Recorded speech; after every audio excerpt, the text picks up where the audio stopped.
মোৰ নামটো শ্ৰী নিৰ্মল কৰ্মী। মই অসম পুলিচ মানে ৪ৰ্থ বিভাগৰ কৰ্মচাৰী। মই PTCত জইন কৰিছিলোঁ এই আপোনাৰ পুলিচ ট্ৰেইনিং কলেজত। আৰু এতিয়া আমাৰ নামটো অলপ চেঞ্জ হৈছে। এতিয়া নতুনকৈ এতিয়া আমাৰ একাডেমি হৈছে লাচিত বৰফুকন পুলিচ একাডেমি হৈছে। আৰু মই হৰ্চ ৰাইডিঙৰ যিবিলাক কম্পিটিশ্যন যিবিলাক মানে প্ৰতিযোগিতা হৈছে, মই বাহিৰত আপোনাৰ গৈছোঁ বিভিন্ন কিছুমান ষ্টেটত। যেনেকুৱা মই শ্বিলঙত গৈছোঁ, গুৱাহাটীতো খেলিছিলোঁ, আপোনাৰ এইটো কি কয় গুজৰাটত গৈছোঁ, আপোনাৰ অন্ধ্ৰপ্ৰদেশ গৈছোঁ আৰু হাৰিয়ানা গৈছোঁ। এনেকুৱা বিভিন্ন ঠাইত কিছুমানে গৈ মই 2টা জেগাৰ পৰা এতিয়া 3য় স্থান ভাৰতৰ হৈ পেলাই পাইছোঁ। আপোনাৰ 2024ত মই হাৰিয়ানা এইটো সাউথ ইণ্ডিয়া আপোনাৰ অন্ধ্ৰপ্ৰদেশত পাইছিলোঁ, হায়দৰাবাদ। অল ইণ্ডিয়া এইটো পুলিচ একাডেমি হয় আৰু তাৰ পৰাও মই 3য় স্থান লাভ কৰিছিলোঁ। আৰু এই বছৰ মই 2025ত মই হাৰিয়ানা এই ভানু বুলি কয় জেগাটো, পাঞ্চকুলাৰ এইটো ডিষ্ট্ৰিক্টটো হাৰিয়ানাত, তাতো মই অল ইণ্ডিয়া গেমত মানে 3য় স্থান লাভ কৰি আহিছোঁ। আমাৰ মানে কি এইটো ট্ৰেইনিং চেণ্টাৰ, এইটো অল আছাম এইটো মানে ট্ৰেইনিং চেণ্টাৰ হয়। ইয়াতে মানে আপোনাৰ চাব ইন্সপেক্টৰৰ ওপৰৰ পৰা IPS ছাৰসকললৈকে ইয়াতে মানে হৰ্চ ৰাইডিঙৰ ট্ৰেইনিংটো মানে প্ৰশিক্ষণ দিয়া হয়। গতিকে আমি সেইখিনি ছাৰসকলক মানে শিকাবলগীয়া আমাৰ সেইটো ডিউটি।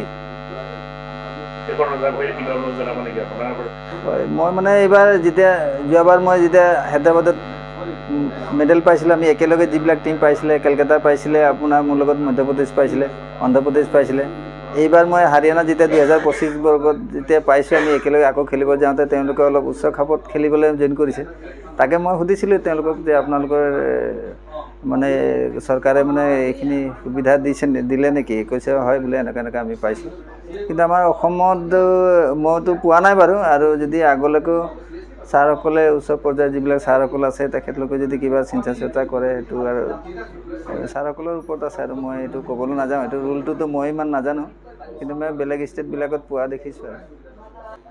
আৰু নিশ্চিতভাৱে গোলাঘাট জিলাৰ লাচিত পুলিচ একাডেমীৰ যিজন কৰ্মচাৰী আমাৰ ৪ৰ্থ বৰ্গৰ নিৰ্মল কৰ্মী, তেখেতে আজি প্ৰায় 4-5টা বছৰ পূৰ্বৰ পৰাই তেখেতে ৰাষ্ট্ৰীয় পৰ্যায়ত খেল খেলি আহিছে।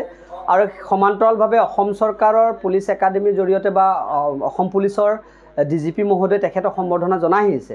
কিন্তু আমি আপোনালোকৰ চেনেলৰ যোগেদি অনুৰোধ তথা আহ্বান জনাব বিচাৰোঁ মাননীয় মুখ্যমন্ত্ৰী মহোদয়ৰ লগতে DGP ছাৰক, যে তেখেত ৪ৰ্থ বৰ্গৰ কৰ্মচাৰী এজন, তেখেতৰ সুবিধাৰ অৰ্থে তেখেত পদোন্নতিৰ ক্ষেত্ৰত বা তেখেত আগুৱাই যোৱাৰ ক্ষেত্ৰত খেলৰ জৰিয়তে তেখেতৰ যিখিনি সুবিধা আছে, আমি আজি গম পাইছোঁ বা তেখেতৰ মুখেৰে গম পাইছোঁ যে তেওঁৰ লগত খেলা বহুকেইজন তেনেকৈ কৰ্মচাৰী পদোন্নতি হৈছে। গতিকে তেখেতকো যদি অসম চৰকাৰৰ মাননীয় মুখ্যমন্ত্ৰী মহোদয় বা DGP ছাৰে পদোন্নতিৰ ব্যৱস্থা কৰে বা তেখেতক আগুৱাই যোৱাৰ ক্ষেত্ৰত যদি সুবিধা কৰি দিয়ে, নিশ্চিতভাৱে তেখেতো সফল হ'ব আৰু আগুৱাই যোৱাৰ ক্ষেত্ৰত খেলৰ জৰিয়তে তেখেত অসমৰ সুনাম কঢ়িয়াই আনিবলৈ সক্ষম হ'ব।